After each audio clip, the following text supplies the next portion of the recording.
যারা বলেন জামাতের আকীদা খারাপ, আমি তাদের উদ্দেশ্যে বলতে চাই, বাংলাদেশ জামায়াতে ইসলামের আকীদা হচ্ছে কুরআন সুন্নাহ ও সহিহ হাদিসের নির্দেশিত আকীদায় তারা বিশ্বাসী। জামায়াতে ইসলামী বাপ দাদার কোনো ধর্মের কথা বলেন না, বাপ দাদার কোনো কিচ্ছা কাহিনী নিয়ে জামায়াতে ইসলাম মানুষের সামনে উপস্থাপন করে না। আমি যতদিন যাবৎ বাংলাদেশ জামায়াতে ইসলামের সংগঠনের ভিতরে আমি যোগদান করেছি, আমি দেখতেছি তাদের মতো আকীদা বিশ্বাসী লোক বাংলা জমিনে হয় না। কারণ তারা কুরআন এবং হাদিসের দলিল ছাড়া তারা কোনো কথা বলেন না। সেই জন্য যারা জামাত সম্পর্কে না জেনে না বুঝে বাজে মন্তব্য করুন, আমি তাদের সম্পর্কে তাদের কাছে উদারত আহ্বান রাখবো, আসুন জামায়াতে ইসলামের 4টে বৈঠকে অংশগ্রহণ করুন বুঝার জন্য, জানার জন্য। প্রথমেই কর্মী বৈঠকে অংশগ্রহণ করুন, এরপরে সাধারণ সভায় অংশগ্রহণ করুন, তরবিয়তি বৈঠকে অংশগ্রহণ করুন, গ্রুপ দাওয়াতে কাজ করুন। দেখেন জামায়াতে ইসলামী কোন আকীদার সমস্যা আছে। তারা মওদুদির আকীদা লালন করে না, তারা চায় কুরআন এবং হাদিসের যা আছে এটি জামায়াতে ইসলামী বাস্তবায়ন করার চেষ্টা করে। বাজারে, খেতে খামারে, শহরে নগরে এক দল আছে জামাতের বিরুদ্ধে উঠে পড়ে লেগে যায় আর বলে জামাতের আকীদা সমস্যা। আমি তো জানি যে জামাতের মতো আকীদা বিশ্বাসী লোকই হয় না। আমি তো কওমিতে পড়াশোনা করেছি, আমি জানি।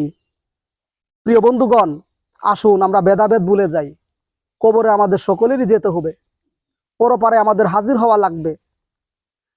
আমি বিশ্বাস করি যে যারা জামাত সম্পর্কে ভ্রান্ত মতবাদ দেয়, আমি তাদের উদ্দেশ্যে বলতে চাই, কিয়ামতের দিন আমরা দাঁড়াবো আর আপনারাও দাঁড়াবেন। সেদিন আল্লাহ পাক বিচার করবেন কাদের আকীদা সমস্যা ছিল। জামায়াতের কোনো আকীদা ভুল নয়, জামায়াতের কোনো আকীদা নিজস্ব আকীদা নন।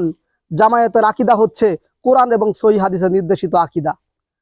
জামায়াতে ইসলামের গঠনতন্ত্রের ভিতরে যে কালিমা আছে সেই কালিমা আপনারা পড়বেন, গঠনতন্ত্র পড়বেন, জামায়াতে ইসলামের পরিচিতি পড়বেন। সেখানে আছে লা ইলাহা ইল্লাল্লাহু মুহাম্মাদুর রাসূলুল্লাহ, আল্লাহ তাআলা ব্যতীত অন্য কোনো ইলাহা নাই।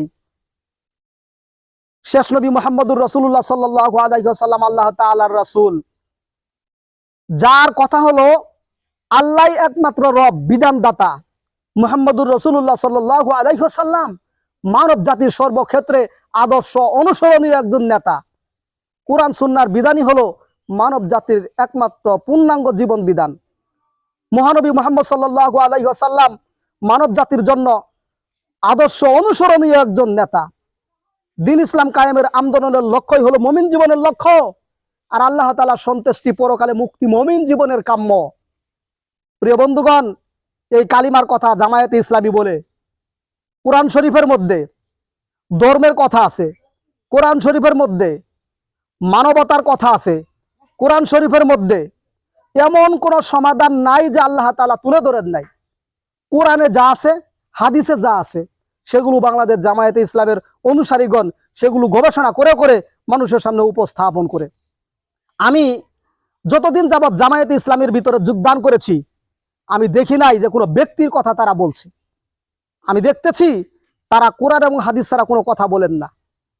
সেই জন্য আমি সবাইকে উদাত্ত আহ্বান রাখবো, খেতে খামারে, বাজারে, শহরে নগরে যারা না বুঝেন জামাত সম্পর্কে, যারা জামাতের সাথে তারা সুসম্পর্ক রাখেন নাই, জামাতের গঠনতন্ত্রগুলো আপনারা পড়েন নাই, তারা না জেনে বাজে মন্তব্য করবেন না। আসুন জামায়াতে ইসলামের সংগঠনের সাথে যোগ দিয়ে দেখুন। আমি নিজেও আগে জামাত সম্পর্কে বাজে মন্তব্য করতাম, কিন্তু এখানে ঢুকে দেখি এদের মতো পিওর মানুষই হয় না।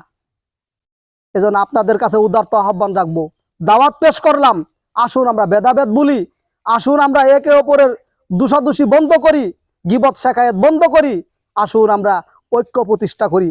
আমি আলেম সমাজদেরকে বলবো, আপনারা তো বুঝেন, এমন কোনো ব্যক্তি নাই যে আল্লামা দেলোয়ার হোসেন সাঈদীর বয়ান শুনেন না, এমন কোনো ব্যক্তি নাই যে জামায়াতে ইসলামের অনুসারীগণ যারা যে সমস্ত বক্তা ওয়াইজেন আছে প্রত্যেকেরই কথা শুনেন, মনোযোগ সহকারে সেই কথাগুলো শ্রবণ করেন।